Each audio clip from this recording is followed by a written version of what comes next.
যে টুলটা আছে এটা হচ্ছে স্পট হিলিং ব্রাশ টুল, অর্থাৎ স্পট হিলিং ব্রাশ টুল। তো এখন আমরা এই ছবিটাকে একটু জুম করে নেই। এই দেখেন এই ছবিটাতে আসলে হিউজ পরিমাণ স্পট আছে। তো এই স্পটগুলোকে আসলে রিমুভ করতে হলে এই টুলটা প্রয়োজন। এইখানে দেখেন লেখা আছে স্পট হিলিং ব্রাশ টুল।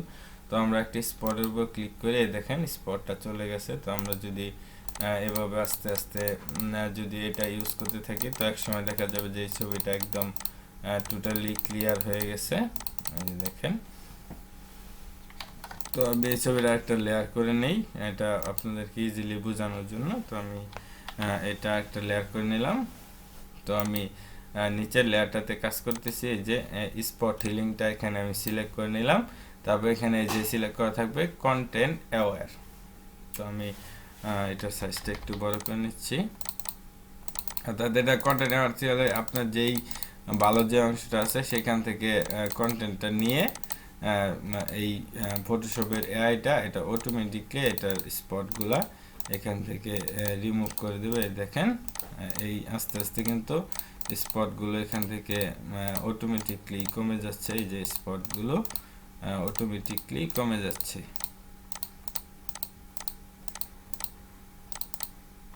তারপরে এখান থেকে আপনি ব্রাশের সাইজটাকে এয়ারটাকে চেঞ্জ করে দিতে পারবেন, বড় ছোট করতে পারবেন, কোনো সমস্যা নেই। তো আমরা আরো কিছু স্পট এখান থেকে তুলে নেই।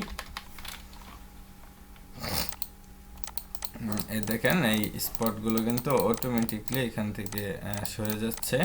তো আপনারা চেষ্টা করবেন যত ছোট রেখে, অর্থাৎ এই যে এই যেটা দিয়ে আমরা কাজ করতেছি এই গোলটা যত ছোট রাখা যায় ততই আসলে স্মুথলি এই কন্টেন্ট অ্যাওয়ারটা কাজ করে। তো সময় ভিউয়ার্স আমাদের এটা ছবিটা দেখেন অনেকটাই কিন্তু আগের থেকে ক্লিয়ার হয়ে গেছে। এই যে প্রায় বলা চলে যে অনেকটুকু ক্লিয়ার হয়ে গেছে। এই দেখেন আমাদের আগের ছবি আর এই যে ছবিটা, এই যে দেখেন এটা আগের ছবি আর এটা এখনের আউটপুট। এই যে এটা আগের, এটা এখনের। তো সময় ভিউয়ার্স এই স্পট হিলিং ব্রাশ টুলের এইটাই হচ্ছে মেইন কাজ। আরও কিছু কাজ আছে, সেগুলো আমরা যে সময় কাজ করব তখন আপনারা আস্তে আস্তে দেখতেই সব কিছু বুঝে যাবেন যে আসলে স্পট হিলিং ব্রাশের কাজটা কি। তো তারপরে এখানে দেখেন আরেকটা আছে ক্রিয়েটেড টেক্সচার। তো আপনি যদি এটাতে ক্লিক করেন তো তারপরও যাবে, কিন্তু এটা টেক্সচার আকারে যাবে আর কি, একটু একটু আপনার কি বলে এটাকে ঘষা ঘষা। এই যে দেখেন একটু একটু ঘষা ঘষা দাগ থেকে যাবে এই যে।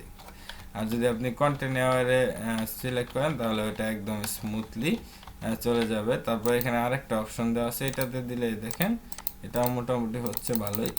তারপর এটা একটু তেলতেলা ভাব থেকে যাবে।